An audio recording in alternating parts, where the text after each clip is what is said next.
भी बैठ जाइए।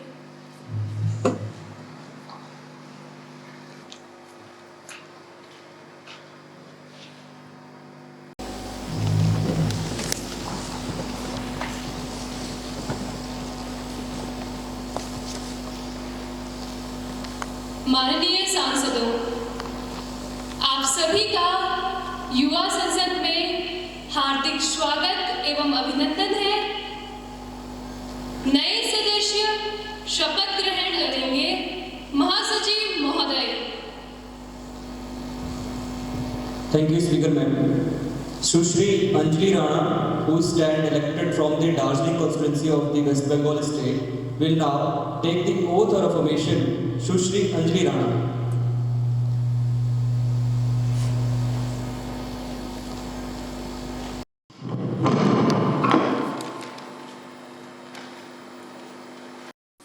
আমি अंजलि राणा लोकसभा सदस्य निर्वाचित हुआ ईश्वर नामे शपथ করতেছি আমি বিধি দ্বারা প্রতিষ্ঠিত ভারতের সংবিধানের প্রতি প্রকৃত বিশ্বাস ও আনুগত্য পোষণ করিব। আমি ভারতের সার্বভৌমত্ব সম্পত্তি রক্ষা করিয়া চলিব এবং जो কর্তব্যভার আমি গ্রহণ করতে চলিয়াছি তাহা আমি সুস্থভাবে নির্বাহ করিব। ধন্যবাদ। জয় হিন্দ, জয় Bharat.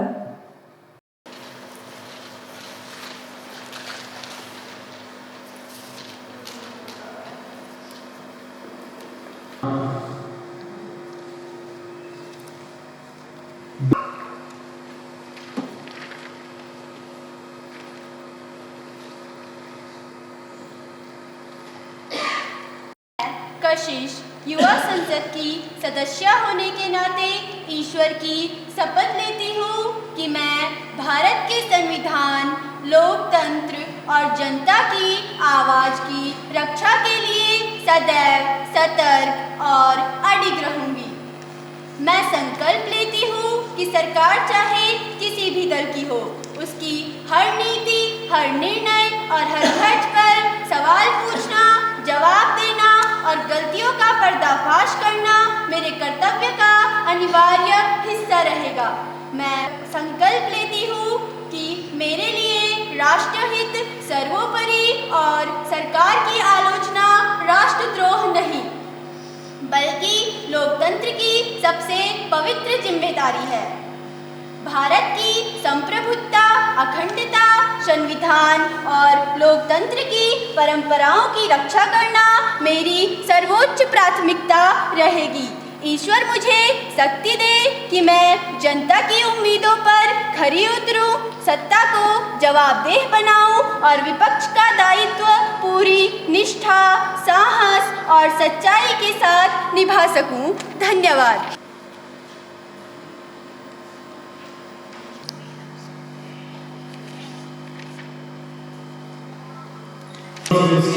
Of Tamil Nadu state will now take the oath of affirmation. Sushri Ankita Mehuli. Affirmation in which language? Of the Youth Parliament solemnly place that I will uphold the dignity of the institution. I promise to perform my duties with honesty, responsibility and commitment. I vow to respect the Constitution of India, to work for the welfare of society and to raise my voice for truth, justice and equality. I will actively participate in the democratic process and strive to become a responsible and informed citizen of the nation with sincerity and dedication. I take this oath to serve with integrity and honor. Thank you.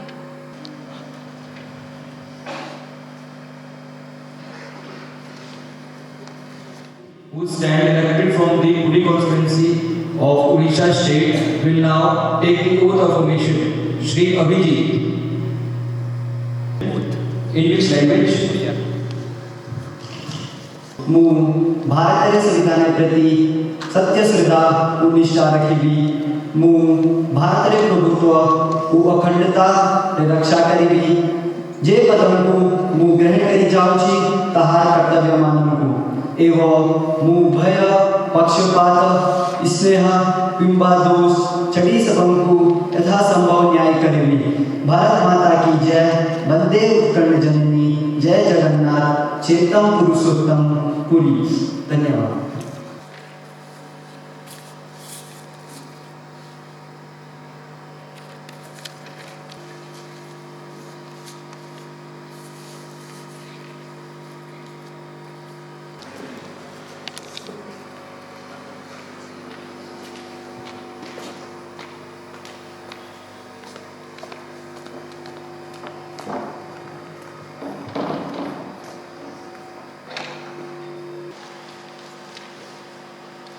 माननीय अध्यक्ष महोदया, संसद के आदरणीय सदस्यों और देशवासियों, आज मैं इस सदन में अत्यंत गर्व और आशा के साथ उपस्थित हुई हूँ। वर्ष 2025 भारत के लिए उपलब्धि, प्रगति और नई दिशा की ओर बढ़ता हुआ वर्ष रहा है। यह वर्ष केवल विकास का प्रतीक नहीं रहा, बल्कि हमारे देश की सामूहिक शक्ति, एकता और संकल्प का भी दर्पण बना है। हमारी जीडीपी में उल्लेखनीय वृद्धि हुई और विदेशी निवेश में भी बड़ी बढ़ोतरी दर्ज की गई। डिजिटल भुगतान और स्टार्टअप सेक्टर में भारत दुनिया के अग्रणी देशों में शामिल हो चुका है। एआई और रोबोटिक्स में नई नीतियों के साथ विश्व स्तरीय नवाचार केंद्र स्थापित किए गए। नई शिक्षा नीति के तहत स्किल बेस्ड लर्निंग को बढ़ावा दिया गया। सरकारी स्कूलों में स्मार्ट क्लासरूम और डिजिटल लैब की सुविधाएं बढ़ाई गई। गरीब परिवारों को कम दाम में या मुफ्त खाद्यान्न उपलब्ध कराया गया। कम आय वाले परिवारों के लिए सस्ते और पक्के घर बनाने की योजना तेज हुई। 2025 महिलाओं के लिए प्रगति का वर्ष रहा है। ग्रामीण इलाकों में नए स्वास्थ्य केंद्र खोले गए। टीकाकरण कार्यक्रम सफल रहा और कई गंभीर बीमारियों पर नियंत्रण पाया गया। सरकारी नौकरियों की भर्ती प्रक्रिया को तेज और पारदर्शी बनाया गया ताकि युवाओं को जल्द अवसर मिल सके। 2025 में सरकार ने युवाओं को देश की प्रगति का प्रमुख आधार माना है और उनके लिए कई नई पहलें शुरू की। सरकार ने नई योजना शुरू की ताकि किसानों को उनकी फसल का सही दाम मिल सके और उनकी आय बढ़े। भारतीय खिलाड़ियों ने अंतर्राष्ट्रीय स्तर पर शानदार प्रदर्शन किया। माननीय सदस्यों, 2025 साबित करता है कि जब देश एकजुट होकर आगे बढ़ता है तो कोई लक्ष्य असंभव नहीं। आज भारत केवल दुनिया का सबसे बड़ा लोकतंत्र ही नहीं, बल्कि सबसे मजबूत, सबसे युवा और सबसे सक्षम राष्ट्रों में से एक है। मुझे विश्वास है कि आने वाले वर्षों में भी हम इसी उत्साह, एकता और संकल्प के साथ भारत को नई ऊंचाइयों पर पहुंचाएंगे। जय हिंद, जय भारत। धन्यवाद। महामहिम राष्ट्रपति जी के अभिभाषण पर नेता प्रतिपक्ष धन्यवाद प्रस्ताव रखे।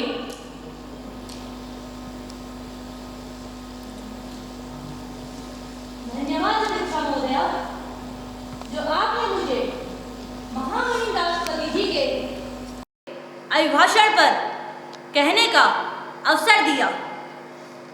मैं इस धन्यवाद प्रस्ताव पर सरकार को हार्दिक बधाई देना चाहती हूँ, क्योंकि इतनी आशावादी तस्वीर खींचने के लिए अथक कल्पना शक्ति की आवश्यकता होती है।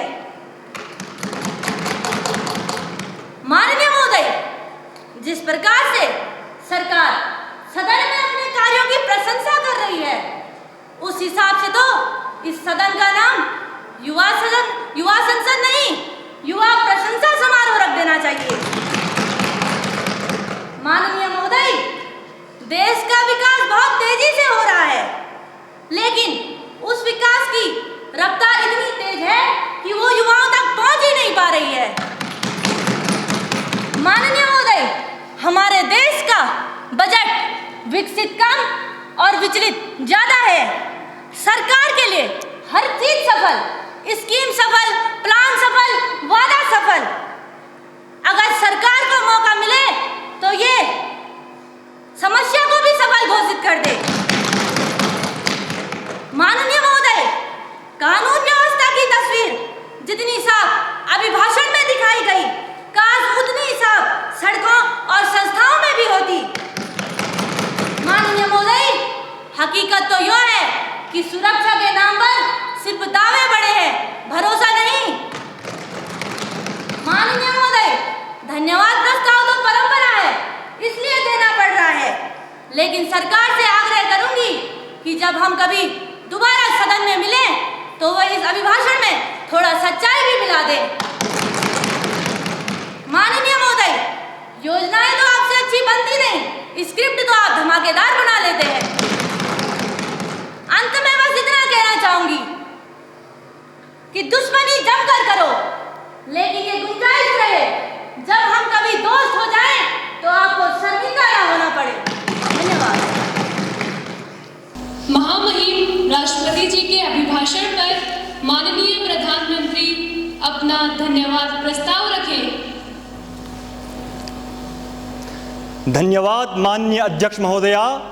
निश्चित रूप से महामहिम राष्ट्रपति जी के अभिभाषण में देश की दिशा, हमारे सामूहिक संकल्प और आने वाले समय के लक्ष्यों की स्पष्ट झलक देखने को मिलती है, और इस दिशा में निरंतर आगे बढ़ते रहने के लिए हम सभी की सक्रिय सहभागिता अत्यंत आवश्यक है। विपक्ष द्वारा उठाए गए मुद्दों और उनकी चिंताओं को भी हमारी सरकार पूरी गंभीरता से देखती है, क्योंकि जनप्रतिनिधियों द्वारा उठाई जाने वाली हर आवाज हमारे शासन को और अधिक संवेदनशील और उत्तरदायी बनाती है। हमारी सरकार देश की प्रगति, सामाजिक न्याय और जन कल्याण को सर्वोपरि मानकर ही कार्य कर रही है, और यह यात्रा न सिर्फ केवल सरकार की है बल्कि पूरे सदन की और 140 करोड़ भारतीयों की भी साझी यात्रा है। मैं पुनः महामहिम राष्ट्रपति जी के अभिभाषण पर और उनकी दूरदर्शिता पर अपना सम्मान प्रकट करता हूं और पूरे सदन की ओर से उनका धन्यवाद करता हूं। धन्यवाद। माननीय सांसदगणों, चूंकि हम 2 माह के पश्चात आज इस सत्र के शुभारंभ पर मिल रहे हैं, मेरा यह कर्तव्य है मैं दिल्ली में हुए बम धमाके के बारे में आपको अवगत कराऊं। इस घटना में जान गंवाने वाले दिवंगत आत्माओं एवं उन सभी के परिवारों के लिए मैं गहरी संवेदना व्यक्त करती हूँ। अब ये सभा दिवंगत आत्माओं के सम्मान में 2 मिनट का मौन धारण करेगी।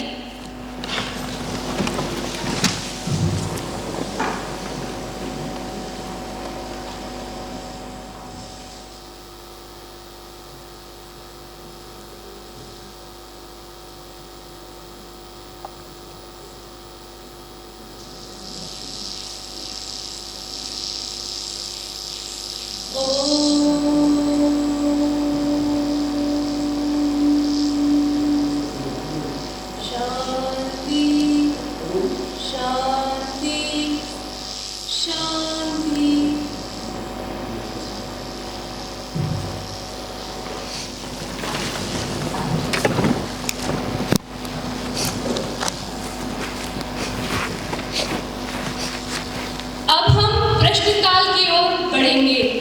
प्रश्न संख्या 50। माननीय अध्यक्ष महोदया, मैं आपका धन्यवाद करती हूँ कि आपने मेरे प्रश्न के लिए समय दिया। कागज पर बजट की बातें असर सबका हवा हवाई है। कागज पर बजट की बातें असर सबका हवा हवाई है। महंगाई पर जुबान सिल गई, महंगाई पर जुबान सिल गई, क्या यही सरकार की कमाई है? मैं वित्त मंत्री जी से जानना चाहती हूँ कि सरकार 2025 की प्रस्तावित जीएसटी कटौती को लेकर यह दावा तो करती है कि इससे जनता को राहत मिलेगी, लेकिन पिछले वर्षों में जिन वस्तुओं पर जीएसटी घटाया गया उनकी कीमतें बाजार में ज्यों की त्यों बनी रही।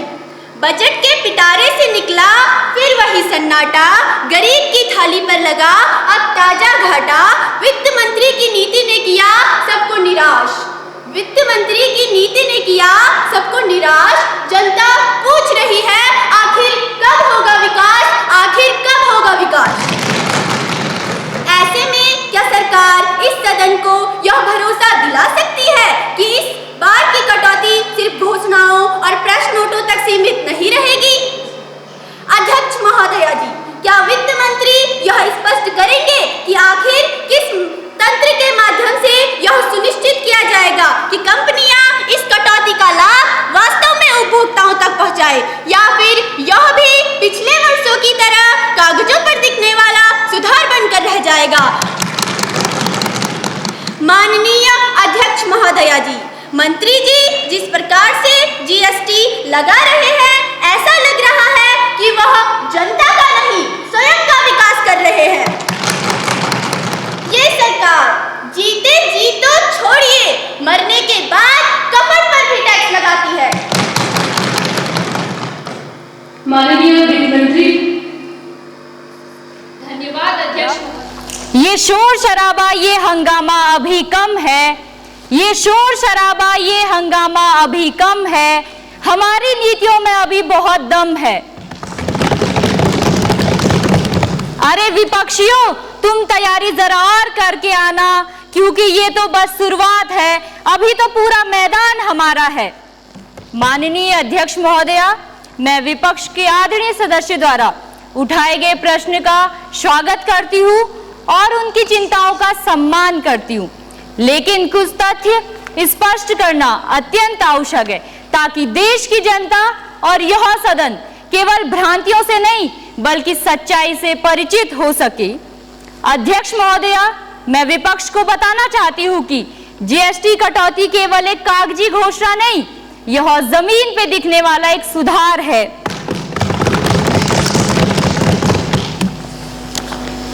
अध्यक्ष महोदया, विपक्ष कहता है कि जीएसटी कम हुआ लेकिन कीमतें नहीं घटी। मैं इस सदन को बताना चाहती हूँ कि जीएसटी परिषद के पिछले आंकड़े यह साबित करते हैं कि जिन सेक्टर्स में जीएसटी कम की गई उनमें मूल्य स्थिरीकरण और कई मामलों में 8 से 12% तक की कमी की गई है। महोदया, मैं इस बात से भी सहमत हूँ कि कुछ सेक्टर्स में कंपनियों ने लाभ अपने पास रोका और इसीलिए इस बार हमारी सरकार अधिक कठोर और अधिक सतर्क है। इस बार जीएसटी कटौती केवल घोषणा नहीं बल्कि कार्रवाई के साथ लागू की जाएगी। महोदया, मैं यह स्पष्ट कर दूं कि यह सरकार केवल घोषणा करने वाली सरकार नहीं, यह सरकार डिलीवर करने वाली सरकार है। इस बार हमारी सरकार 3 बड़े कदम उठा रही है। पहला, एमआरपी ट्रैकिंग सिस्टम। जीएसटी दर कम होने के 21 दिनों के भीतर कंपनियों को नई एमआरपी जारी करनी होगी और जो कंपनियां नियम का पालन नहीं करेंगी उन पर भारी जुर्माना और लाइसेंस सस्पेंशन तक की कार्रवाई की जाएगी। और दूसरा, नई प्रणाली डिजिटल और पारदर्शी होगी। और तीसरा, हर बड़ी कंपनियों को तिमाही रिपोर्ट देनी होगी कि जीएसटी कटौती का लाभ ग्राहकों को कितना और कैसे दिया गया। अध्यक्ष महोदया, जनहित सर्वोपरि है, कंपनी हित नहीं। विपक्ष चिंता ना करे, यह सरकार कॉर्पोरेट नामी नहीं बल्कि 140 करोड़ उपभोक्ताओं की आवाज पर चलती है। हमने पिछले वर्ष की कमियों से सीखा है और इस बार सुधार आधे अधूरे नहीं रहेंगे। अध्यक्ष महोदया, विपक्ष पूछता है कि क्या यह सुधार कागज पर ही रह जाएगा? माननीय महोदया जी, मैं विपक्ष को अवगत करा दूं कि हमने 2025 में कई वस्तुओं पर जीएसटी की पुरानी दरें घटा दी गई हैं। जिन वस्तुओं पर 18 से 12% जीएसटी थी, उन्हें घटाकर 5% कर दिया गया है, और जिन वस्तुओं पर 28% जीएसटी थी, उन्हें घटाकर 18% कर दिया गया है। अध्यक्ष महोदया, मैं आपके माध्यम से विपक्ष से कहना चाहती हूं कि विपक्ष चिंता ना करे, हम घोषणा नहीं करते, हम परिणाम देते हैं। जीएसटी कटौती जनता तक पहुंचे, यह हमारी जिम्मेदारी है और इसे लागू करना हमारा संकल्प। यह सुधार इतिहास बनाएगा, कागज नहीं भर देगा। धन्यवाद महोदया। प्रश्न संख्या 49। जो आपने मुझे सदन में बोलने का मौका दिया। मेरा सवाल माननीय रेल मंत्री जी से है। इस साल फरवरी 2025 में जो महाकुंभ मेले के लिए प्रयागराज जाने वाली ट्रेनों में अधिक भीड़ के कारण जो भगदड़ हुई थी, उस भगदड़ में कम से कम 18 लोगों की मौत और अन्य लोग घायल हुए थे। महोदय जी, माननीय रेल मंत्री जी ने क्या कदम उठाए हैं पीड़ित वर्गों के लिए? महोदय, सरकार बड़े बड़े वादे और बड़ी बड़ी बातें तो कर लेती है, लेकिन अपनी जिम्मेदारी तय नहीं कर पाती है। यह मेरे शब्द नहीं महोदय, ये हम नहीं कह रहे हैं, यह देश के प्रमुख समाचार पत्रों में लिखा गया है। और यह इसलिए भी लिखा गया है क्योंकि हर वर्ष इतनी रेल दुर्घटनाएं होती है, लेकिन उन्हें केवल एक हादसा का रूप देकर टाल दिया जाता है। सरकार द्वारा क्या कदम उठाए जा रहे हैं इन दुर्घटनाओं के स्तर को कम करने के लिए? धन्यवाद। जय हिंद, जय भारत, जय संविधान। माननीय रेल मंत्री। धन्यवाद अध्यक्षा महोदय। साथ ही मैं धन्यवाद करना चाहूंगी विपक्षी दल के नेता का, जिन्होंने यह प्रश्न सदन के समक्ष प्रस्तुत किया। फरवरी 2025 में महाकुंभ मेले के दौरान प्रयागराज जाने वाली ट्रेनों में भगदड़ की घटना और उस घटना में कई लोगों की मौतें हुई, यह बहुत ही दुखद घटना थी। इन सभी बातों को ध्यान में रखते हुए हमारे द्वारा कई कदम उठाए गए हैं, जैसा होल्डिंग एरिया की स्थापना। 60 उच्च ट्रैफिक स्टेशनों पर हमारे द्वारा होल्डिंग एरिया बनाए गए हैं, जहां यात्री अपनी ट्रेनों का इंतजार कर सकेंगे और प्लेटफॉर्म पर भीड़ भी कम रहेगी। दूसरा, हमारे द्वारा उन्नत निगरानी प्रणाली को लागू किया गया है, जो भीड़ भाड़ वाली स्थिति को नियंत्रित करेगी और यात्रियों की संख्या को ट्रैक करेगी। महोदय, हमारे द्वारा विशेष ट्रेन और अतिरिक्त कोचें महाकुंभ जैसे विशेष अवसरों पर या त्योहारों में यात्रियों की संख्या में वृद्धि को देखते हुए हमारे द्वारा 7800 विशेष ट्रेनें योजना चलाई गई हैं। साथ ही रेलवे ने एक नया राउंड ट्रिप पैकेज भी लॉन्च किया है, जिसमें यात्रियों की आने जाने की टिकट एक साथ बुक हो जाती है। साथ ही यात्रियों को 20% की छूट भी प्राप्त होती है। हमारे द्वारा सुरक्षा बलों की तैनाती को भी बढ़ा दिया गया है। हमारे द्वारा रेलवे सुरक्षा बल और सरकारी रेलवे पुलिस की तैनाती को बढ़ा दिया गया है, ताकि यात्रियों की सुरक्षा और व्यवस्था दोनों हो सके। हमारे द्वारा न्यू दिल्ली रेलवे स्टेशन जैसे बड़े महानगरों में 200 से ज़्यादा सीसीटीवी कैमरे लगाए गए हैं, ताकि यात्रियों को सुरक्षित रूप से प्लेटफॉर्म पर पहुंचाया जा सके। साथ ही हमारे द्वारा दुर्घटनाओं को कम करने के लिए कई महत्वपूर्ण कदम अन्य उठाए गए हैं, जिसमें स्वचालित ट्रेन सुरक्षा प्रणाली को लागू किया गया है, रेल रक्षक दल का गठन किया गया है और पटरियों के रखरखाव की भी व्यवस्था की गई है। धन्यवाद स्पीकर महोदय। मेरा प्रश्न माननीय खेल मंत्री जी से है। आपकी सरकार खेलो इंडिया और अन्य योजनाओं के तहत अरबों रुपये की लागत से अधिकतम खेल एकेडमी और स्टेडियम बनाने का निरंतर दावा करती है, जिसका गुणगान हर मंच पर किया जाता है। क्या मंत्री जी हम मानते हैं कि कुछ चुनिंदा एथलीटों के लिए सफेद घाटी जैसी महंगी लेकिन कम उपयोग वाली सुविधाएं बनाना देश की विशाल युवा आबादी के लिए हर ब्लॉक में एक सुलभ और कार्यात्मक खेल का मैदान उपलब्ध कराने से अधिक महत्वपूर्ण है। आज हमारे देश के युवा ओलंपिक में क्यों अच्छा प्रदर्शन नहीं कर पा रहे हैं? आप करोड़ों का बजट तो आवंटित कर देते हैं, लेकिन ये बजट युवाओं तक क्यों नहीं पहुंच पा रहा है? इसका जवाब मांगता है देश। धन्यवाद। माननीय खेल मंत्री। रिस्पेक्टेबल स्पीकर मैडम, सबसे पहले खेलो इंडिया राष्ट्रीय खेल अकेडमी तथा आधुनिक स्टेडियमों से जुड़े हमारे प्रयासों का उद्देश्य केवल कुछ चुनिंदा एथलीटों को लाभ पहुंचाना नहीं, बल्कि देश के संपूर्ण परिस्थिति खेल तंत्र को मजबूत करना है। माननीय सदस्य ने जिन जिलों और ब्लॉकों में मूलभूत सुविधाओं एवं प्रशिक्षित कोच की कमी का उल्लेख किया है, यह एक वास्तविक चुनौती है।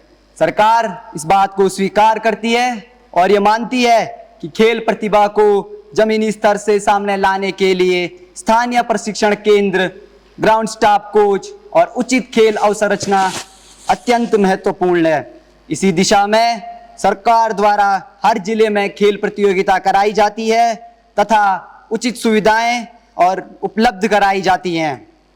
सरकार का लक्ष्य सफेद हाथी जैसी अव्यावहारिक योजना बनाना नहीं, बल्कि देश के हर प्रतिभाशाली युवा को समान अवसर, सुलभ सुविधाएं और उच्च गुणवत्ता वाला शिक्षण देना जरूरी है।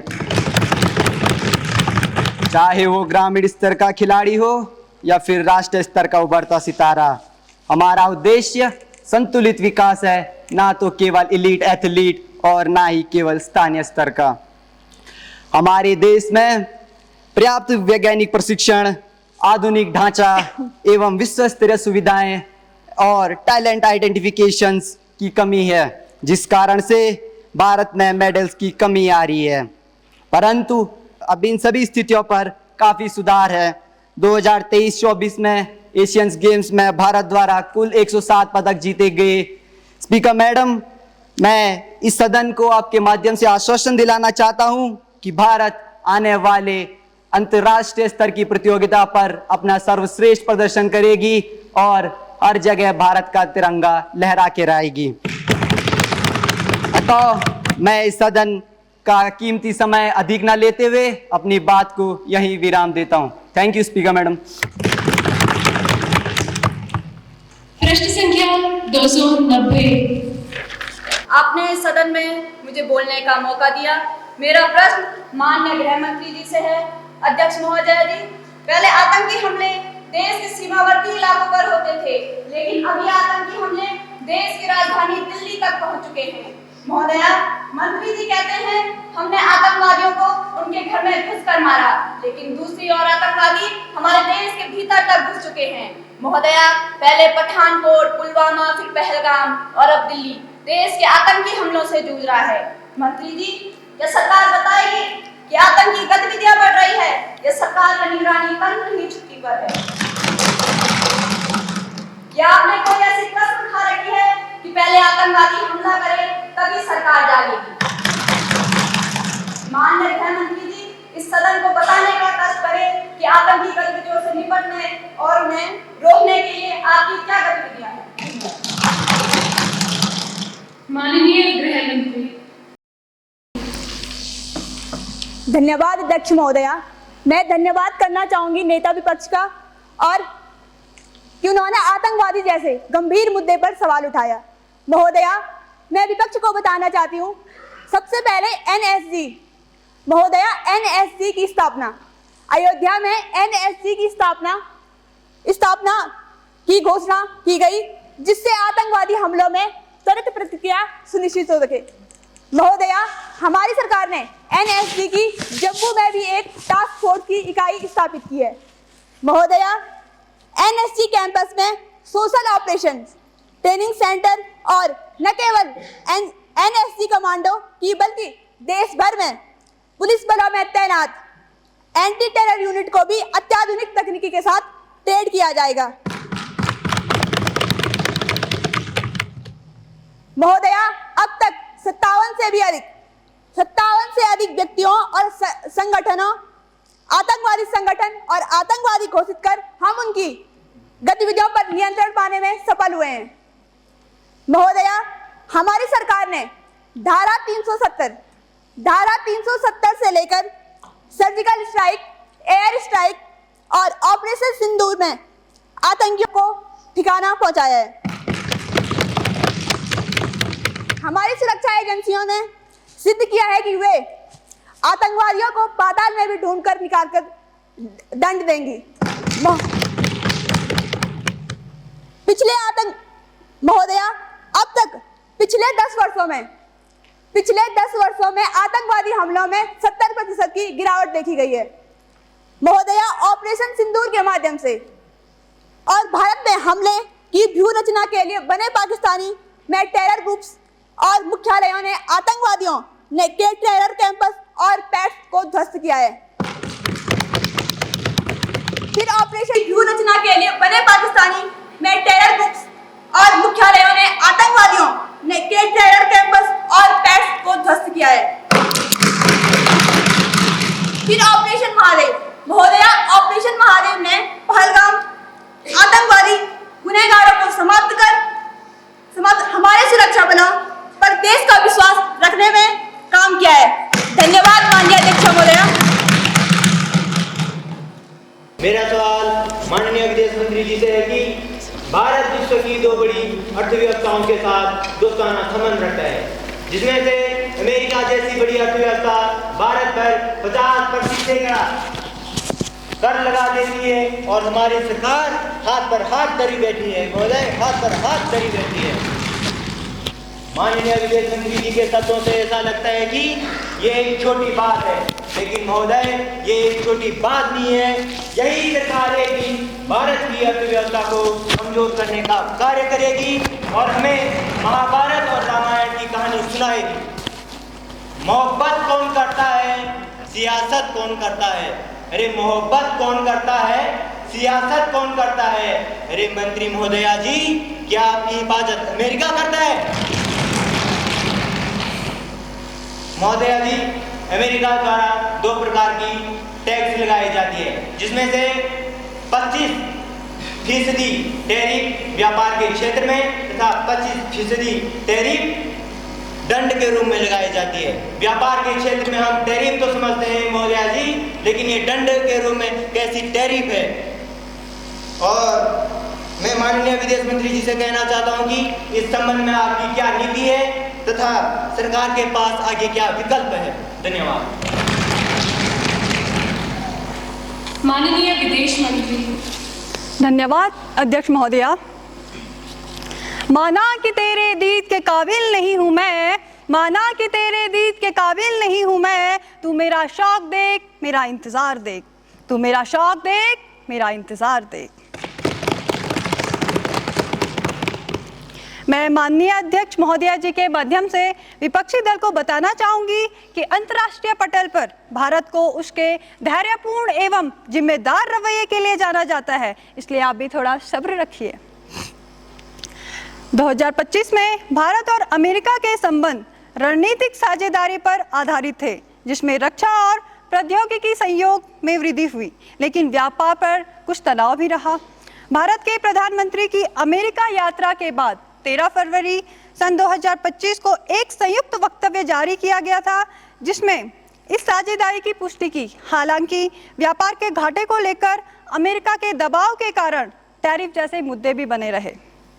भारत को अमेरिका पर पूरी तरह भरोसा करने से पहले से सतर्क रहना होगा, क्योंकि अमेरिका के साथ भारत के संबंध अभी जटिल हैं, जिनमें रक्षा और व्यापार को मजबूत साझेदारी के बावजूद तनाव के तत्व भी है। एक और भारत और अमेरिका रक्षा प्रौद्योगिकी और आर्थिक क्षेत्रों में सहयोग कर रहे हैं, लेकिन दूसरी ओर अमेरिका के अपने हितों और राजनीतिक बदलावों के कारण संबंध में अनिश्चितता बनी रहती है। इसलिए भारत को अमेरिका के साथ संबंधों में संतुलन बनाना होगा।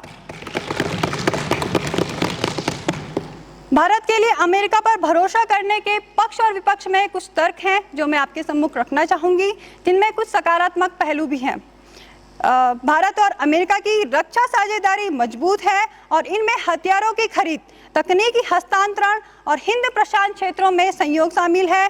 महोदया जी, ये मेरे सवालों के सही जवाब नहीं माननीय है। सांसद कृपया महोदया बैठ जी, जाइए। मेरे सवाल टैरिफ माननीय बताइए, यहाँ सांसद, हथियारों की कृपया बात कर रहे बैठ हैं। जाइए। आपको महोदया प्रश्न जी, पूछने का यहाँ मौका आप दिया नहीं बोलने दे रहे, जाएगा। बाहर इनकी सरकार नहीं माननीय बोल रही। सांसद, कृपया आप बैठ जाइए।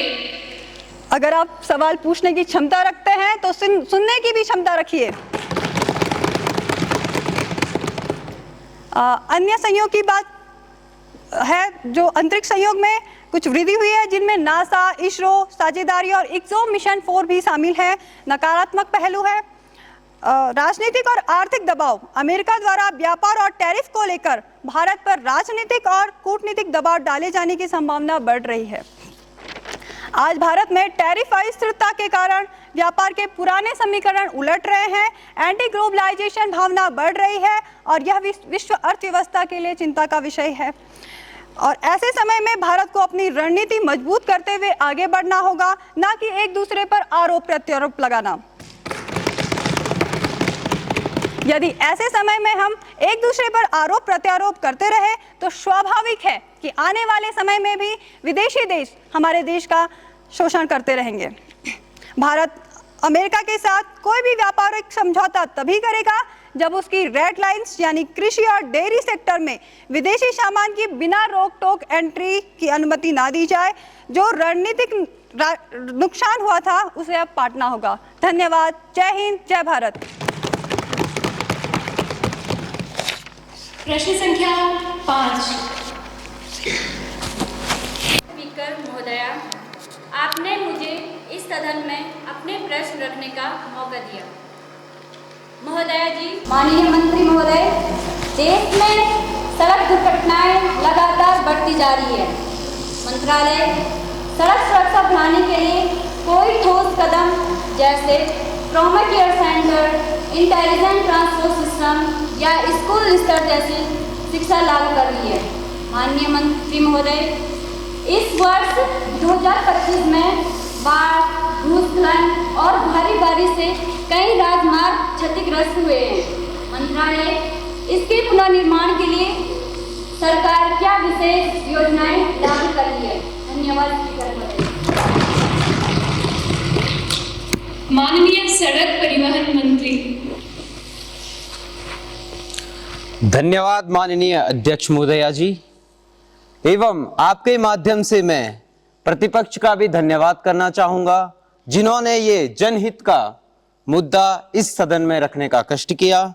माननीय अध्यक्ष महोदया जी, मैं आपके माध्यम से सदन को आश्वस्त करना चाहता हूं कि हमारी सरकार ने अगले 5 वर्षों के लिए ग्रामीण कस्बाई सड़कों को मजबूत और व्यापक एवं वैज्ञानिक नीति तैयार की है। उन नीतियों को मैं आपके सम्मुख रखना चाहता हूं। हमारी सरकार द्वारा ग्रामीण सड़क की समस्याओं को मद्देनजर रखते हुए प्रधानमंत्री ग्राम सड़क योजना लॉन्च की गई है। इस योजना के तहत हम हर गांव को ऑल वेदर रोड से जोड़ने का काम कर रहे हैं एवं इस योजना के तहत हम टूटी सड़कों का समग्र पुनर्निर्माण करने का कार्य कर रहे हैं, केवल पेचवर्क नहीं। जैसे कि प्रतिपक्ष द्वारा सवाल पूछा गया कि आप ग्रामीण कस्बों की सड़कों की समस्याओं को लेकर क्या समाधान है आपके पास, तो मैं प्रतिपक्ष को माननीय अध्यक्ष महोदय के माध्यम से बताना चाहूंगा कि हमारी सरकार द्वारा ग्रामीण कनेक्टिविटी मिशन लॉन्च किया गया है, जो छोटी बस्तियों, टोलों, हाट बाजारों को मुख्य सड़क से जोड़ने का कार्य कर रहा है। इस योजना के तहत हम हर जिले को GIS मैपिंग द्वारा रोड गैप ढूंढ रहे हैं, वह उनको भरने का कार्य कर रहे हैं। एवं माननीय अध्यक्ष महोदया जी, आपके माध्यम से मैं प्रतिपक्ष को यह भी बता देना चाहता हूं कि अगले 5 वर्ष की ग्रामीण कस्बी सड़कों को मजबूत बनाने हेतु हमारी सरकार द्वारा performance based road maintenance system launch किया गया है, जिसके तहत हमारी सरकार सड़क बनाएगी भी और उसकी बराबर मरम्मत भी करेगी। इस योजना के तहत हम ठेकेदारों को निश्चित 5 साल की निश्चित जिम्मेदारी देंगे एवं हमारी सरकार द्वारा बढ़ता प्रदूषण को मद्देनजर रखते हुए ग्रीन रोड टेक्नोलॉजी लॉन्च की गई है। इससे हम वन टाइम यूज प्लास्टिक से सड़क निर्माण कार्य करेंगे, वह पर्यावरण को शुद्ध और स्वच्छ रखेंगे। माननीय अध्यक्ष महोदया जी, हमारी सरकार सड़क परिवहन क्षेत्र में सुरक्षा, गुणवत्ता और कनेक्टिविटी तीनों पर एक साथ कार्य कर रही है। हमारा संकल्प सरल है, मजबूत सड़क, सुरक्षित सड़क और हर नागरिक तक पहुंचे सड़कें। धन्यवाद। माननीय रक्षा मंत्री। धन्यवाद माननीय अध्यक्ष महोदया। महोदय, मैं आपके माध्यम से विपक्षी सदस्य से कहना चाहूंगी कि आप शब्दों से जंग रचा लीजिए, हम काम से भारत को मजबूत बनाते हैं। रखवाली का फर्ज निभाने वाले टिप्पणियों से नहीं, त्याग से पहचान पाते हैं। माननीय अध्यक्ष महोदया, मैं विपक्ष के माननीय सदस्यों द्वारा उठाए गए प्रश्न को गंभीरता से स्वीकार करती हूं और विपक्ष की चिंताओं का सम्मान करती हूं, परंतु तथ्यों को स्पष्ट करना आवश्यक है। मैं यह स्पष्ट करना चाहती हूं कि भारत की तैयारियों को अधूरा कहना सीधे सीधे उन जवानों के साहस का अपमान है जो -30 डिग्री सेल्सियस में भी तिरंगे की चौकी नहीं छोड़ते। माननीय अध्यक्ष महोदया, पड़ोसी देश ढांचे बना रहा है, पर भारत आज सिर्फ ढांचे नहीं बल्कि रणनीति, तकनीकी और मनोबल तीनों में पड़ोसी देश से आगे खड़ा है। माननीय अध्यक्ष महोदया, मैं आपके माध्यम से विपक्षी सदस्यों को बताना चाहूंगी कि भारत सतर्क नहीं बल्कि भारत सुपर सतर्क है। हमारी सैटेलाइट निगरानी प्रति 10 सेकंड की अपडेट देती है। दुश्मन की हर चौकी, हर सड़क, हर हलचल रियल टाइम फीड में है। हमारी फॉरवर्ड यूनिट्स की प्रतिक्रिया क्षमता 3 मिनट की है। पड़ोसी देश चाहे 3 घंटे ले ले, भारत जवाब मिनटों में देगा। पिछले वर्षों में 2721 किलोमीटर सामरिक सड़कें, 19 सुपर स्टील पुल, 9 हाई एल्टीट्यूड सुरंगें, 80 से अधिक नई पोस्ट, 3 गुना अधिक तैनाती क्षमता की तैयारी की है। माननीय अध्यक्ष महोदया, अगर यह तैयारी अधूरी है तो फिर अधूरा शब्द पुस्तक से हटा देना चाहिए। माननीय अध्यक्ष महोदया, भारत अब रही बात रक्षा मंत्रालय द्वारा किए गए नवीकरण की, तो माननीय अध्यक्ष महोदया, भारत अब सुरक्षा में दूसरों पर निर्भर देश नहीं रहा। भारत शक्ति का केंद्र बन चुका है, जिसमें आयात निर्भरता 60% से गिरकर 25% हो गई है। पिनाका व अग्नि अब भारत में निर्मित है। सेना, वायुसेना व नौसेना, एकीकृत थिएटर कमांड और सेना पर सैनिक कल्याण के लिए heated shelter, night vision system, बेहतर संचार तंत्र भी है। ये बदलाव केवल कागज पर नहीं बल्कि जमीन पर दिखते हैं और दुश्मनों को दिखाते हैं।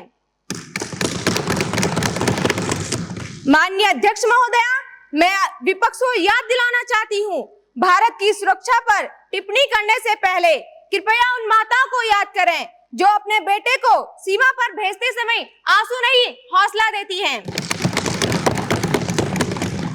भारत युद्ध नहीं चाहता, पर अगर किसी ने भारत की सीमा की ओर 1 इंच भी कदम बढ़ाया तो आज की भारतीय सेना उसे सीमा पर नहीं, सीमा से पहले ही रोक देगी। महोदया, मैं अंत में सिर्फ इतना कहना चाहूंगी, विपक्ष सवाल करे, यह उनका अधिकार है, लेकिन भारत की रक्षा एक सवाल नहीं बल्कि हमारा कर्तव्य और वचन है, जिसे हम पूर्ण निष्ठा से निभा रहे हैं। धन्यवाद महोदया। प्रश्न संख्या 32। धन्यवाद अध्यक्ष महोदया, जो आपने मुझे सदन का मौका दिया। मैं आपके माध्यम से माननीय शिक्षा मंत्री जी से प्रश्न करना चाहूँगी और मेरा प्रश्न है कि शिक्षा के क्षेत्र में जो क्षेत्रीय समानताएं हैं, जैसे शहरी क्षेत्रों में